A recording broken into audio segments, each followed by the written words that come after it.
ходом доймот, чамоджакен мапул, амучечай лалек. Здравствуйте, уважаемые зрители! Сегодня у нас очередной выпуск передачи из серии «Кто вы, юкагиры?». Гостями является Валентина Семеновна Акимова, директор благотворительного фонда возрождения юкагиров Ярхадана, и Екатерина Суржанинова, наша молодая юкагирская художница, которая уже много организовывает разных выставок и активно участвует в пропаганде юкагирской культуры. Мы встретились сегодня для того, чтобы обсудить результаты проекта «Юкагирский костер», в ходе которого была презентована юкагирская культура на разных площадках.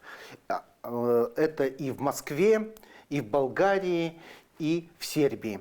Ну и вначале я хотел бы, чтобы Валентина Семеновна рассказала о том, почему вдруг Болгария и Сербия, вот как там оказалась вообще идея презентовать юкагирскую культуру. Вообще, начну, наверное, с истории. Да? В 2019 году в Плиске, это у нас двор кириллицы, славянской письменности, да, был установлен бюст Алексея Алексеевича Кулаковского. Это в Болгарии? Это в Болгарии, в Плиске.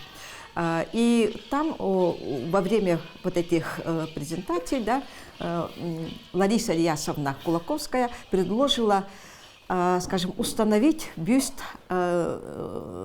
из числа народов Севера. Тоже писателей. Из числа писателей, да. И когда она обратилась к Александру Николаевичу Жиркову, он, естественно, предложил, что однозначно это Теккадулок, основоположник юкагирской литературы. Вот так появилась вот эта идея в 2019 году, и уже по приезду в город Якутск обратились к Вячеславу Ивановичу, нашей ассоциации, Совету старейшин, и, скажем, продвинулся как раз вот этот проект. Вот этот бюст был изготовлен якутским скульптором Марковым Федором Ивановичем, который изготовил очень такую колоритный бюст, да, который мы презентовали в прошлом году в городе Якутске здесь, да. И вообще вот этот бюст, да, был сделан неординарно. Почему? Потому что практически вот этот бюст, да, он представляет как раз вот именно юкагирскую культуру. Юкагирская культура – это у нас пиктографическое письмо сделано, да, это есть у нас наша арка солнечная, да, и, конечно же, национальная одежда. Я скажу, что, во-первых, Теккадулок, он был одет в традиционную одежду юкагирскую, в традиционный малахай. И вот на этом малахае мы думали, как же представить вот эти вот культуру-то, вот эти вот, как мы скажем, это же не будет на фоне или еще чего-то. А вот на этом малахае были размещены пиктограммы, как раз, которые показывают эту юкагирскую арку и те самые пиктограммы, которые используются в юкагирском пиктографическом письме Шангар-Шореле. В этом году, благодаря как раз вот проекту акционерной компании «Алроса», мы должны были установить вот этот бюст в Плиске, но, к сожалению, из-за технических трудностей мы не смогли вывести. Но мы презентовали юкагирскую культуру. С нами в делегации была Ирина Дускулова, это этнопевица наша молодая, как раз вот из Нелемного, да, и Лариса Ильясовна Кулаковская, которая как бы является руководителем и организатором как раз вот этой идеи, да, вот. Я скажу, что 15 апреля состоялась как раз вот эта юкагирская культура в самой дворе кириллицы.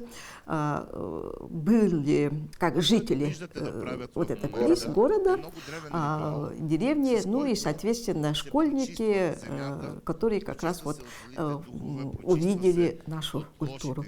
Они очень были заинтересованы, во-первых, да, это для них было, может быть, новое, да, вот такое видение такой культуры. Ну и, конечно, Ирина Дускулова, она произвела, конечно, очень большое впечатление на жителей вот этого. Что хочу отметить, да, вот на открытии как раз вот нашей культурной презентации, да, были представители, не только жители, но я хочу сказать, что были и представители как раз вот как бы мэр города близкий, мэр деревни близкий, да, ну и, конечно же, мэр района.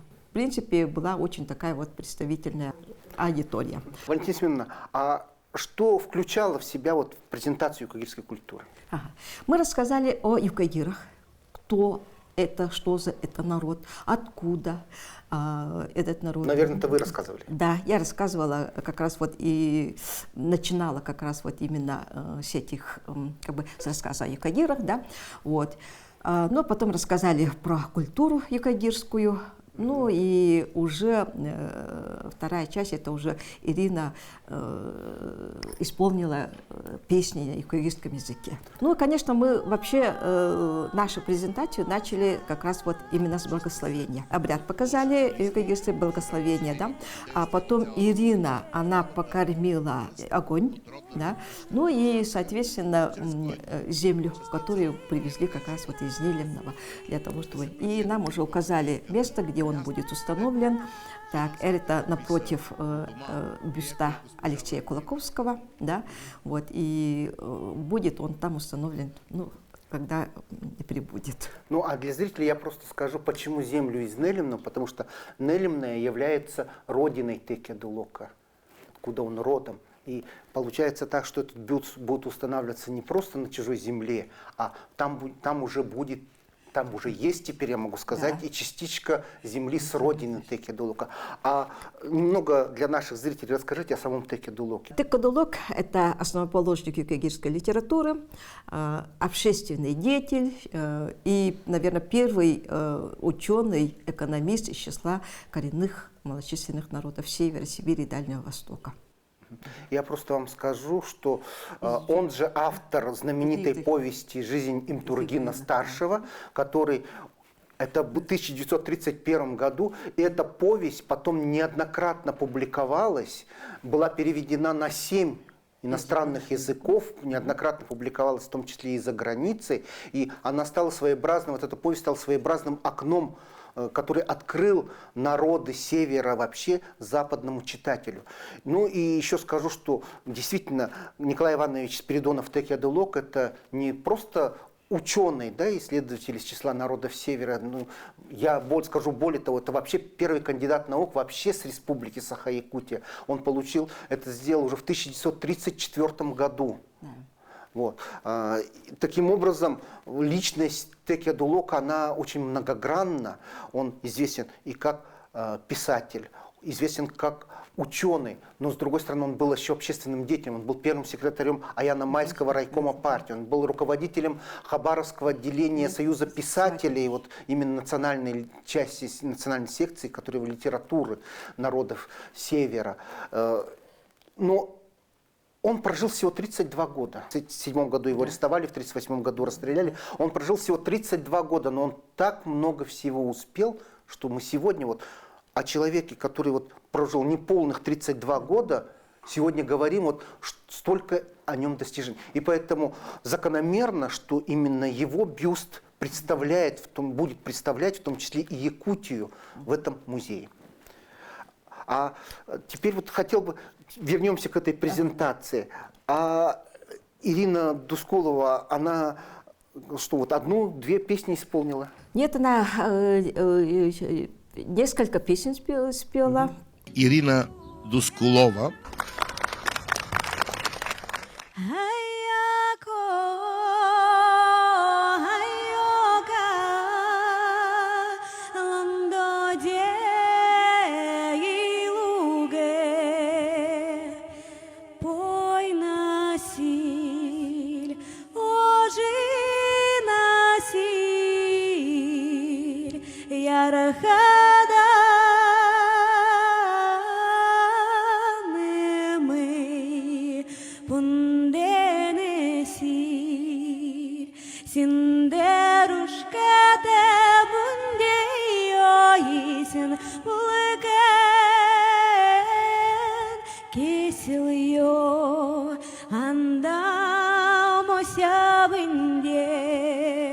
И самое интересное, да, вот последний мы завершали его хороводным нашим танцем. Вы втроем были только? Нет, вообще и ребята, и жители, все присоединились как раз вот к нашему танцу. То есть вы их пригласили, Да. вы показали им какие-то движения? Показали.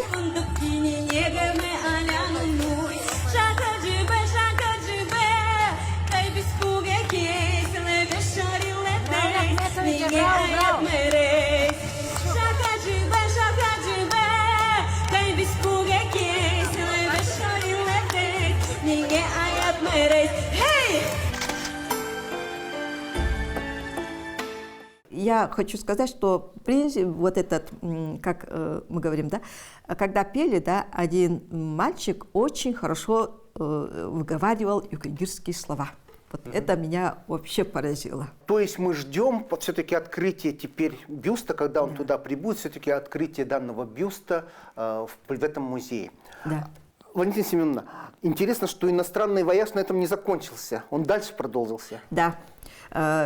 Из Болгарии мы уехали в Сербию. А почему Сербию? В Сербии там документальный фильм снимают, и нас пригласили туда представить как раз вот юкагирскую культуру. А кто был инициатором?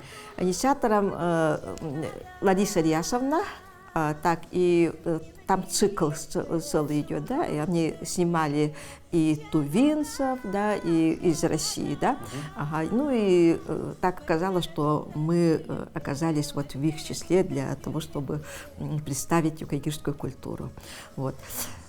И вот этот документальный фильм, он, видимо, будет уже в сентябре-октябре месяце, обещали, да.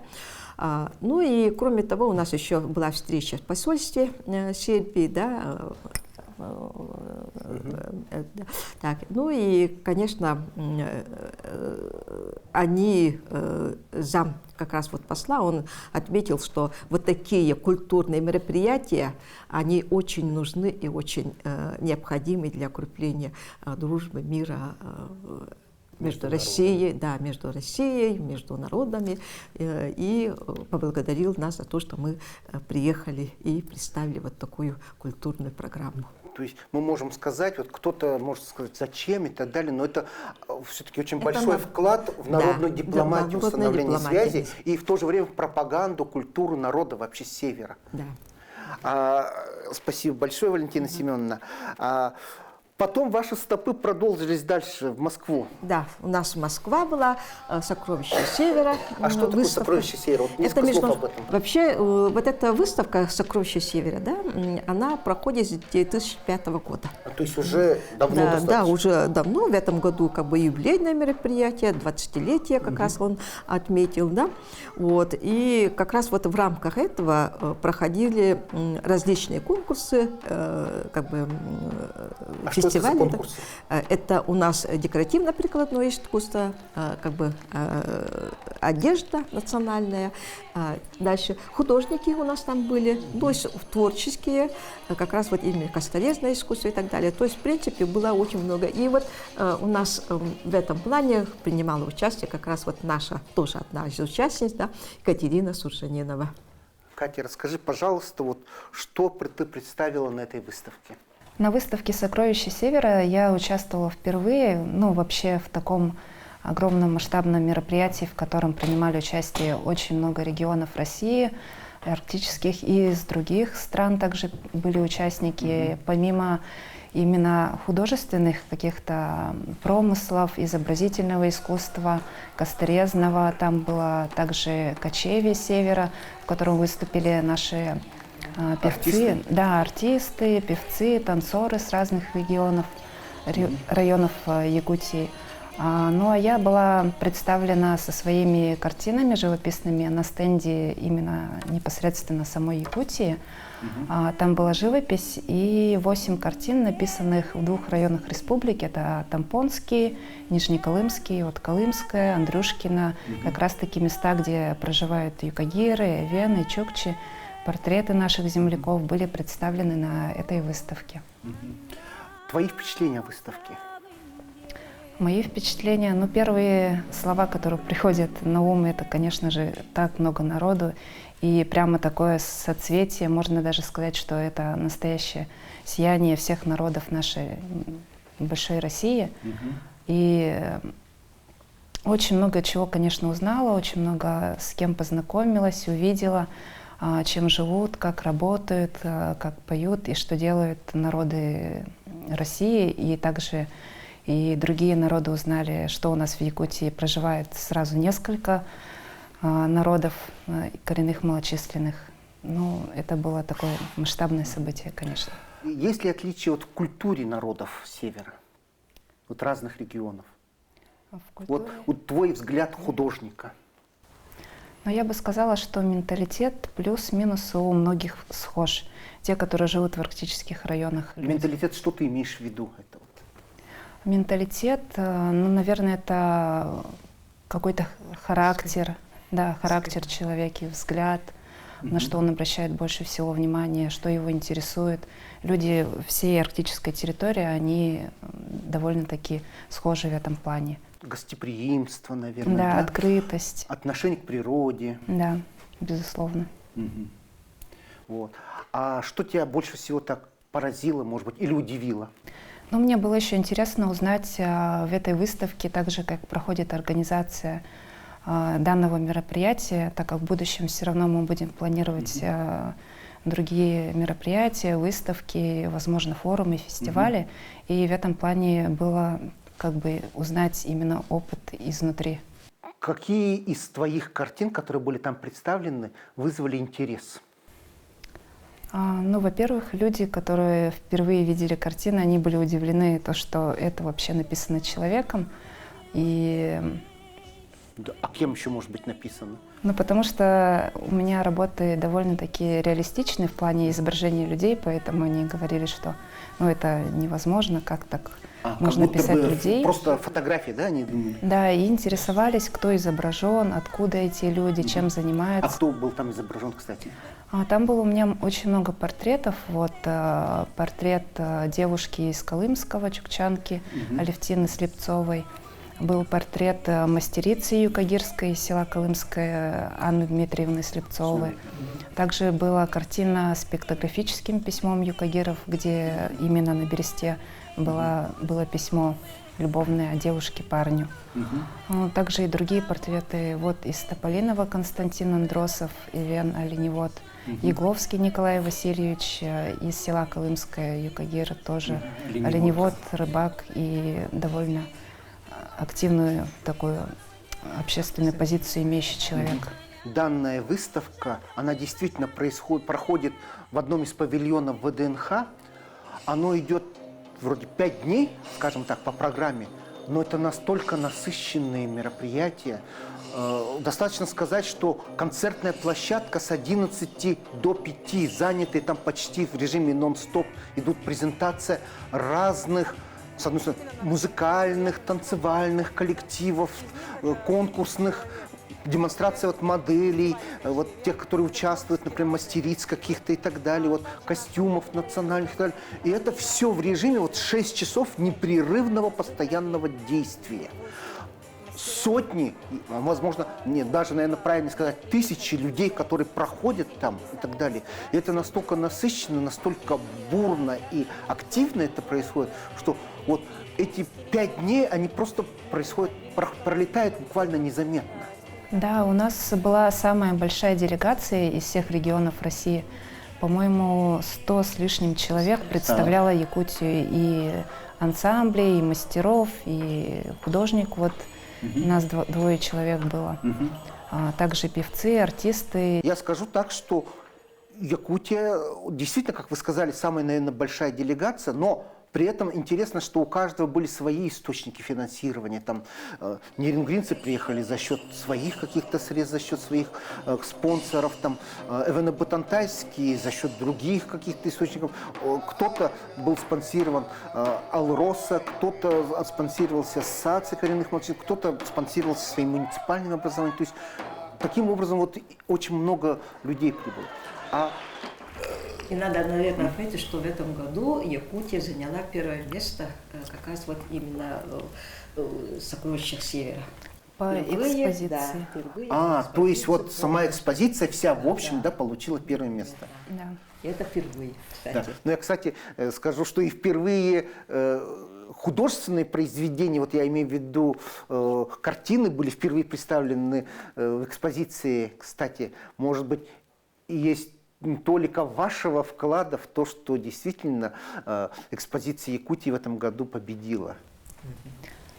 Я думаю, то, что большая благодарность тому, что наша экспозиция заняла первое место, это какой-то некой сплоченности нашей республики, потому что все как бы действовали сообща, несмотря на то, что у нас очень много, а площадка была достаточно малая для такого большого количества человек. Но все равно по программе то, что мы должны были сделать, мы сделали все вместе. Я очень рад, что вот в рамках реализации данного проекта все-таки нам удалось представить юкагирскую культуру и на международной арене, и на федеральном уровне. И эта презентация была успешной. И я хочу поблагодарить еще раз Валентину Семеновну Акимову, директора благотворительного фонда Ярхадана, через которое шло финансирование и осуществление данного проекта, и нашу Екатерину Суржанинову, нашу художницу, которая представляла свое творчество. Спасибо всем большое и до свидания. Илисимит Малле.